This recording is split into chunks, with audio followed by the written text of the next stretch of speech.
Hey up everyone, and welcome back to another video. And yeah, I know it's been a while. I have been quite busy recently and I've just found it quite difficult to make any YouTube videos, so I thought I'd just make a bit of time to put one together. And in this one I thought I'd just talk a little bit about AI and how it affects art and how I feel about it. But before we start on that, just a few words about this painting that you can see in progress. This is Border Collie Enzo, and he's been done in acrylic on Fabriano Artistico hot press £300 weight, and it's A2 size. And he was done for the same owner that Ghost was done, the Blue Male Border Collie. That's already on my channel. I'll put a link to that above if you want to watch that one as well later on. Also, all the supplies that I used for this painting are listed below in the description if you want to know what I'm using and maybe purchase any for yourself. So anyway, back to the topic of this video, which is AI. Now, I don't like to call it AI art because it's not really art in my opinion. I just tend to refer to it as AI imagery, so it can sometimes look like what's meant to be a photograph, or it can be made to look like it's watercolour or oil or whatever, pencil sketch. I can always tell it because it's just got a certain look about it that quite often you can't really put a finger on. Sometimes there's obvious signs such as mistakes with anatomy of subjects and inconsistencies with, like, say if it's supposed to be a watercolour, there might be certain parts of it that are just not consistent with watercolour and it looks more like something like oil or acrylic maybe, because it's not quite got it right with the consistency of what paint would actually be in real life. But otherwise, all that aside, or if none of it's present, you can generally just tell it's just got a certain kind of look about it. And if you've not got a grasp of what that look is, it's really hard to actually describe it, so you've just got to know basically. And I have seen people on places, social media places like Facebook and what have you, posting AI and claiming to have created it from scratch, and I'm one of them people that'll be like, this is AI, you know, don't try to pretend that it's something else when it's AI, clearly AI. So obviously it's a similar problem to like when you got like photo manipulations and people were claiming them to be done from scratch and what have you. But this is even worse in the fact that it's not even a photo that's been taken by anybody, it's just a few words typed into a field as a prompt, and then a software just makes the image completely for you. Now, laws surrounding AI can vary a little bit from country to country, I think. I know here in UK we're sort of unique in that there's the potential for computer generated images to actually be copyrighted, but there's no clarity as to who would be classed as the author or a lot of other things basically that I can't really be bothered to go into. I've only done some quick reading on it, so I'm no expert on that. I just know that there's not really any consensus as to what classes as, you know, copyrightable when it comes to AI images in particular in UK.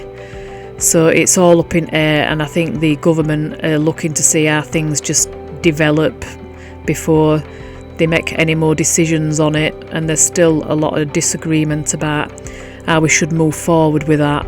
In US, on the other hand, they've decided that when it comes to images, if it's being created by a machine, then it's just not copyrightable because it needs to have been created by a human, as in physically created by a human and not just a prompt typed in.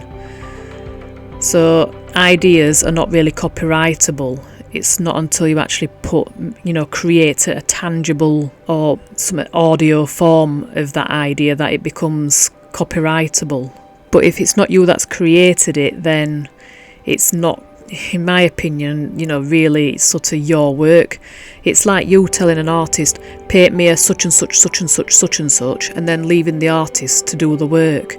Now, when they've done a painting, which matches your description of what you wanted, then the copyright is still theirs because they painted it. And unless there were a prior agreement that the copyright would be yours, by which means you would probably pay the amount, that would enable you to have copyright of that image, as sometimes happens when artists work for corporations and what have you. That would be like an agreement that whatever work they produced, the corporation owned, for example. But in most cases, especially just private work, the copyright would remain with artist, and then you would just purchase the work for your own personal, and you wouldn't have any, unless you bought a license, you wouldn't have any rights to reproduce that work or anything for commercial purposes. So it's not really any different just typing a prompt into a software and that software creating it, but because software is not a person, it can't really be classed as a real author.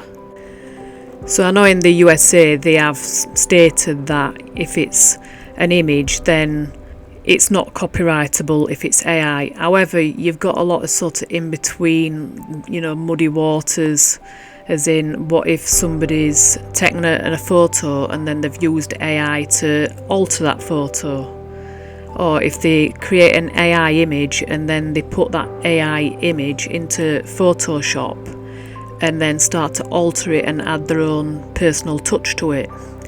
So obviously there's still a long way to go, to start drawing lines and getting a bit more clarity on what classes as what when it comes to AI. And for this reason, it can be a little bit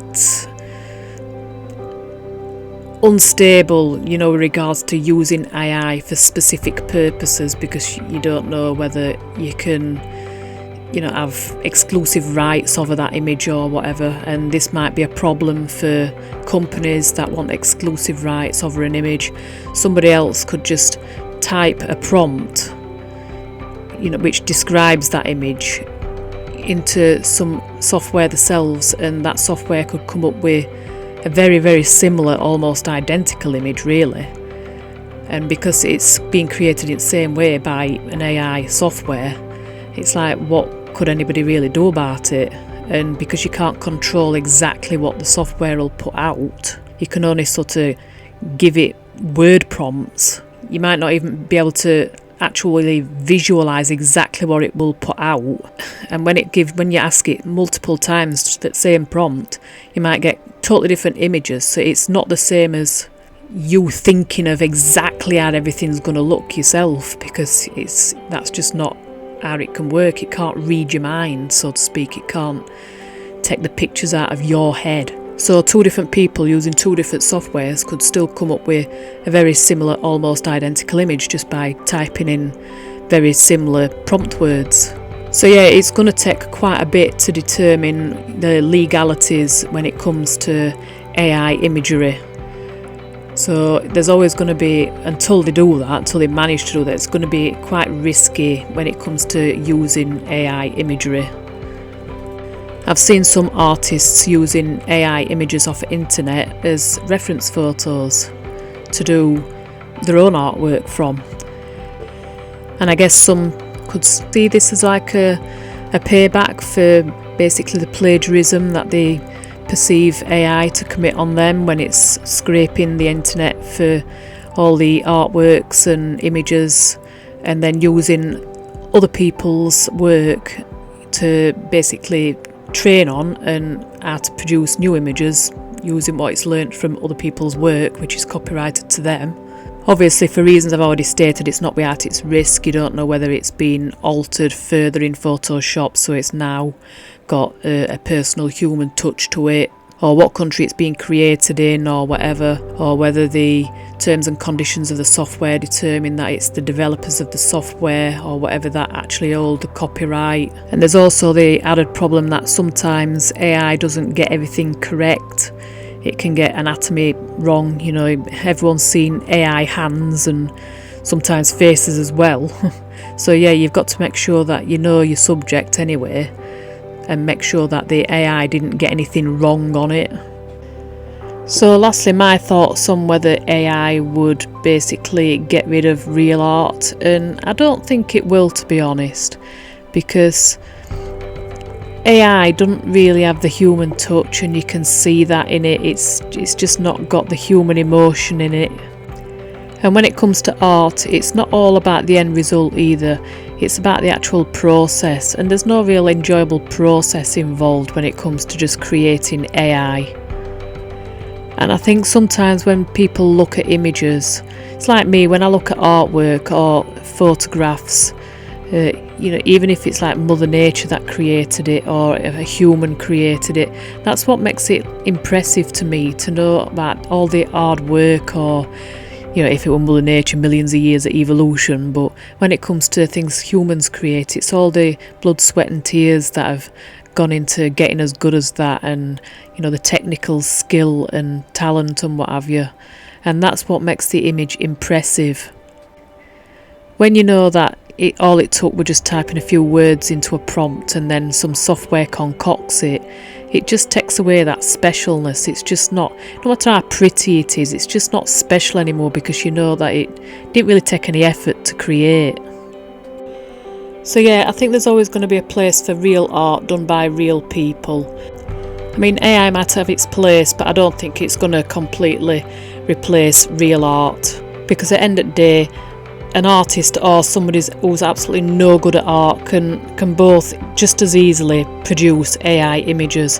But that's not the case with real art. There's only so many people are going to be able to produce quality real artwork, and other people are just not going to be able to do that, and that's what makes it more special than AI.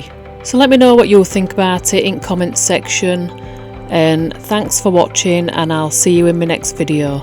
Bye.